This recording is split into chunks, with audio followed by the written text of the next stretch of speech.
नमस्कार, आप सभी को मेरा सादर प्रणाम। मैं आपका स्वागत करता हूं इस खास वीडियो में, जहां हम आपको 20 फरवरी 2025 की सबसे बड़ी और जरूरी खबरें विस्तार से बताएंगे। देश, राजनीति, खेल, मनोरंजन और अर्थव्यवस्था से जुड़ी हर अहम जानकारी आपको यहां मिलेगी। लेकिन उससे पहले आज का जनरल नॉलेज जीके क्वेश्चन। सही जवाब देने वाले भाग्यशाली विजेताओं को मिलेगा स्पेशल इनाम। सवाल, भारत का पहला डिजिटल संसद भवन कब उद्घाटित किया गया था? 1. 2022, 2. 2023, 3. 2024, 4. 2025। सही जवाब कमेंट में लिखिए और देखते हैं कौन सबसे तेज उत्तर देता है। अब बिना देर किए बढ़ते हैं आज की सबसे पहली बड़ी खबर की तरफ। दिल्ली को मिली नई मुख्यमंत्री रेखा गुप्ता। दिल्ली में भारतीय जनता पार्टी ने ऐतिहासिक निर्णय लेते हुए नई मुख्यमंत्री के रूप में रेखा गुप्ता का चयन किया है। रेखा गुप्ता पहली बार विधायक बनी है और उनका शपथ ग्रहण समारोह कल रामलीला मैदान में आयोजित होगा। इस निर्णय का मुख्य उद्देश्य महिला सशक्तिकरण को प्रोत्साहित करना तथा जातिगत संतुलन बनाना है। विशेषज्ञों का कहना है कि उनके नेतृत्व में दिल्ली में नई ऊर्जा और सकारात्मक बदलाव आएंगे। युवाओं और महिलाओं के बीच उम्मीद की किरण जगाने वाला यह चयन प्रशासनिक सुधारों तथा विकास योजनाओं में नए आयाम जोड़ेगा। जनता ने इस कदम का स्वागत करते हुए आशा व्यक्त की है कि रेखा गुप्ता प्रशासन को पारदर्शिता और न्यायपूर्ण प्रबंधन के साथ आगे बढ़ाएंगी। और बढ़ते हैं अगली खबर की तरफ। राजस्थान बजट 2025 युवाओं और महिलाओं के लिए बड़ी घोषणाएं। राजस्थान में बजट 2025 के अवसर पर सरकार ने युवाओं और महिलाओं के लिए बड़ी घोषणाएं पेश की है। उप मुख्यमंत्री और वित्त मंत्री दिया कुमारी ने इस बजट में 2,75,000 नई नौकरियों का वादा किया है। साथ ही लखपति दीदी योजना के तहत महिलाओं को स्वरोजगार एवं वित्तीय सहायता प्रदान करने का भी महत्वपूर्ण निर्णय लिया गया है। बजट में सड़क निर्माण, स्वास्थ्य सुविधाओं में सुधार तथा सोलर ऊर्जा पर विशेष निवेश का उल्लेख किया गया है। विशेषज्ञों का मानना है कि यह बजट राज्य के विकास के साथ साथ सामाजिक न्याय एवं समानता को बढ़ावा देने में कारगर साबित होगा। युवा वर्ग और महिलाओं के लिए यह एक नई उम्मीद की किरण बनकर उभरेगा। सरकार की योजनाओं से राज्य में आर्थिक सुधार एवं समृद्धि की दिशा में उल्लेखनीय प्रगति की आशा जताई जा रही है। और बढ़ते हैं अगली खबर की तरफ।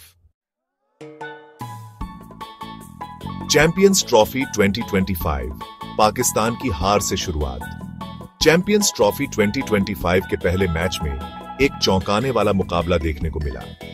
पाकिस्तान की टीम ने न्यूजीलैंड के खिलाफ खेलते हुए 60 रन से हार का सामना किया। न्यूजीलैंड के विल यंग और टॉम लैथम ने शानदार शतकीय प्रदर्शन करते हुए मैच का रुख पलट दिया। पाकिस्तान की टीम ने अपना सर्वश्रेष्ठ प्रदर्शन दिखाने की पूरी कोशिश की, परंतु लक्ष्य के पीछे रह गई। मैच में खेल की तीव्रता और रणनीतिक चालों ने दर्शकों का मन मोह लिया।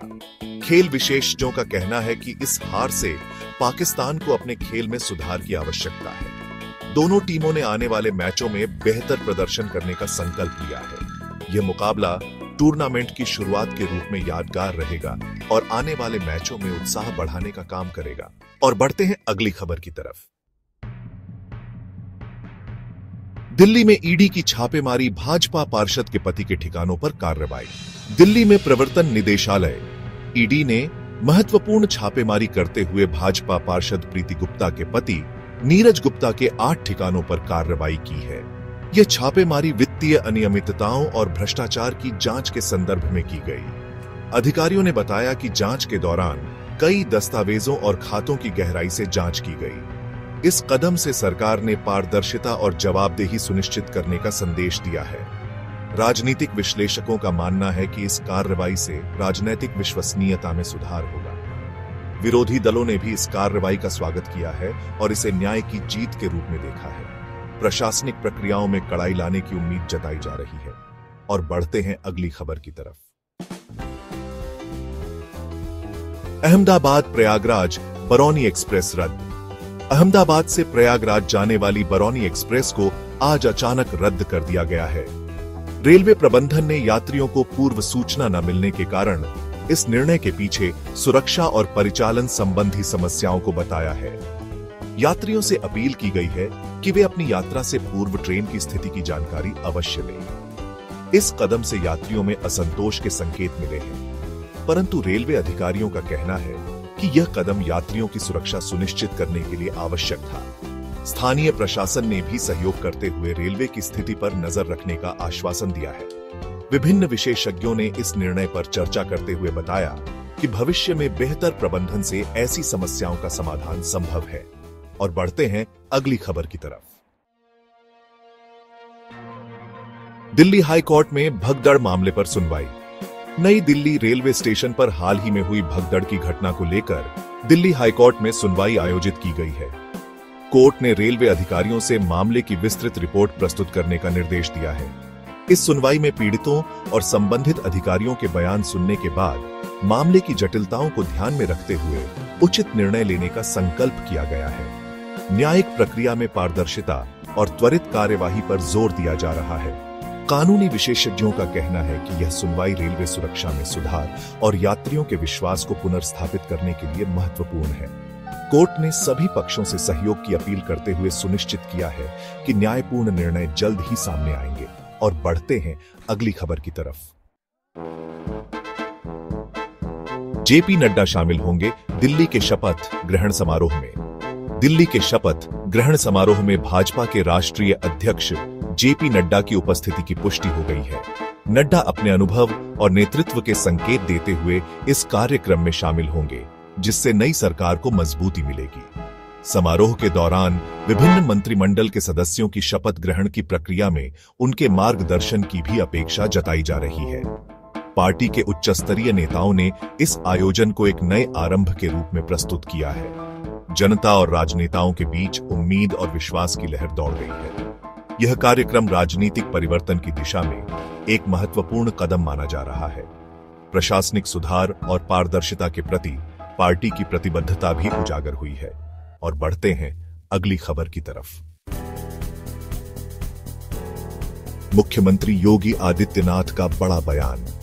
उत्तर प्रदेश के मुख्यमंत्री योगी आदित्यनाथ ने हाल ही में एक बड़े बयान में महाकुंभ आयोजन के संदर्भ में अपनी राय व्यक्त की। उन्होंने कहा कि विधानसभा सत्र प्रयागराज में आयोजित करने की इच्छा जताई, परंतु समाजवादी पार्टी के विरोध के कारण इस योजना को निरस्त करना पड़ा। योगी आदित्यनाथ ने इस बयान में प्रशासनिक चुनौतियों और राजनीतिक मतभेदों को स्पष्ट किया। उनका मानना है कि लोकतांत्रिक प्रक्रिया में सभी पक्षों की भागीदारी आवश्यक है। बयान से यह संकेत मिलता है कि सरकार आगामी समय में सुधारात्मक कदम उठाने के लिए तत्पर है। इस वक्तव्य ने राजनीतिक माहौल में चर्चा का विषय बने रहने के साथ साथ आगामी निर्णयों की भी उम्मीद जगाई है। जनता ने इस बयान पर मिश्रित प्रतिक्रियाएं दी हैं। और बढ़ते हैं अगली खबर की तरफ। पाकिस्तान ने चैंपियंस ट्रॉफी 2025 के लिए अपनी प्लेइंग 11 की घोषणा कर दी है। टीम में फखर जमान, बाबर आजम, सूद शकील, मोहम्मद रिजवान, कप्तान और शाहीन अफरीदी शामिल हैं। यह घोषणा टीम के प्रदर्शन को बेहतर बनाने और आगामी मैचों में सफलता हासिल करने की उम्मीद से की गई है। कोच ने खिलाड़ियों के चयन में फिटनेस, फॉर्म और अनुभव को प्राथमिकता दी है। विश्लेषकों का मानना है कि यह टीम रणनीतिक रूप से तैयार है और विपक्षी टीमों को चुनौती देने में सक्षम होगी। खिलाड़ियों और प्रशंसकों में उत्साह की लहर दौड़ गई है। और बढ़ते हैं अगली खबर की तरफ। न्यूजीलैंड ने चैंपियंस ट्रॉफी 2025 के लिए अपनी प्लेइंग 11 की घोषणा कर दी है। टीम में Devon Conway, will young, Kane Williamson और टॉम लैथम विकेटकीपर शामिल हैं। यह घोषणा टीम के भविष्य के प्रदर्शन को ध्यान में रखते हुए की गई है। कोच ने कहा कि खिलाड़ियों के चयन में अनुभव, फॉर्म और सामरिक समझ को प्राथमिकता दी गई है। विशेषज्ञों का मानना है कि इस घोषणा से टीम की मजबूती में वृद्धि होगी और आगामी मैचों में चुनौतीपूर्ण प्रदर्शन की संभावना बढ़ेगी। खिलाड़ियों और प्रशंसकों में उत्साह की लहर दौड़ गई है। और बढ़ते हैं अगली खबर की तरफ। विदेश मंत्री एस जयशंकर ने 20 और 21 फरवरी 2025 को दक्षिण अफ्रीका के जोहान्सबर्ग का दौरा करने का निर्णय लिया है। इस दौरे के दौरान G20 विदेश मंत्रियों की बैठक में महत्वपूर्ण चर्चाएं होंगी। मंत्री ने कहा कि यह यात्रा भारत के वैश्विक संबंधों को मजबूत करने और अंतर्राष्ट्रीय मंच पर भारत की प्रतिष्ठा बढ़ाने की दिशा में महत्वपूर्ण कदम है। विभिन्न देशों के साथ सहयोग और व्यापारिक समझौतों पर चर्चा की जाएगी। विदेश नीति में नवीनता और रणनीतिक बदलाव लाने की संभावना पर भी विचार विमर्श किया जाएगा। इस यात्रा से भारत की कूटनीति में नई ऊर्जा और दिशा मिलने की उम्मीद जताई जा रही है। और बढ़ते हैं अगली खबर की तरफ। महाराष्ट्र के राज्यपाल सीपी राधाकृष्णन ने छत्रपति शिवाजी महाराज को महान रणनीतिकार बताते हुए उनकी प्रशंसा की है। राज्यपाल ने कहा कि शिवाजी महाराज की युद्ध नीति और नेतृत्व कौशल आज भी प्रेरणा का स्रोत है। उनके कार्यों और उपलब्धियों ने महाराष्ट्र के इतिहास में अमिट छाप छोड़ी है। इस टिप्पणी से राज्य की सांस्कृतिक विरासत और गौरवशाली इतिहास की पुनर्स्मृति होती है। राजनीतिक और सामाजिक दृष्टिकोण से यह बयान अत्यंत महत्वपूर्ण माना जा रहा है। राज्यपाल ने युवाओं से आग्रह किया कि वे शिवाजी महाराज की शिक्षाओं को अपनाकर देश और समाज का विकास करें। इस बयान से राज्य में एक नई ऊर्जा और प्रेरणा का संचार हुआ है।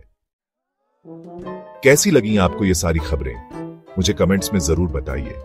अगर वीडियो अच्छा लगा हो तो इसे लाइक कीजिए, और अगर आपने चैनल को सब्सक्राइब नहीं किया है तो अभी सब्सक्राइब कीजिए। साथ ही घंटी के निशान को दबाना मत भूलिएगा, ताकि आपको हमारी हर नई वीडियो का नोटिफिकेशन सबसे पहले मिले। मैं फिर मिलूंगा ऐसी ही अच्छी और खास खबरों के साथ। तब तक के लिए जय श्री राम, जय हिंद, वंदे मातरम।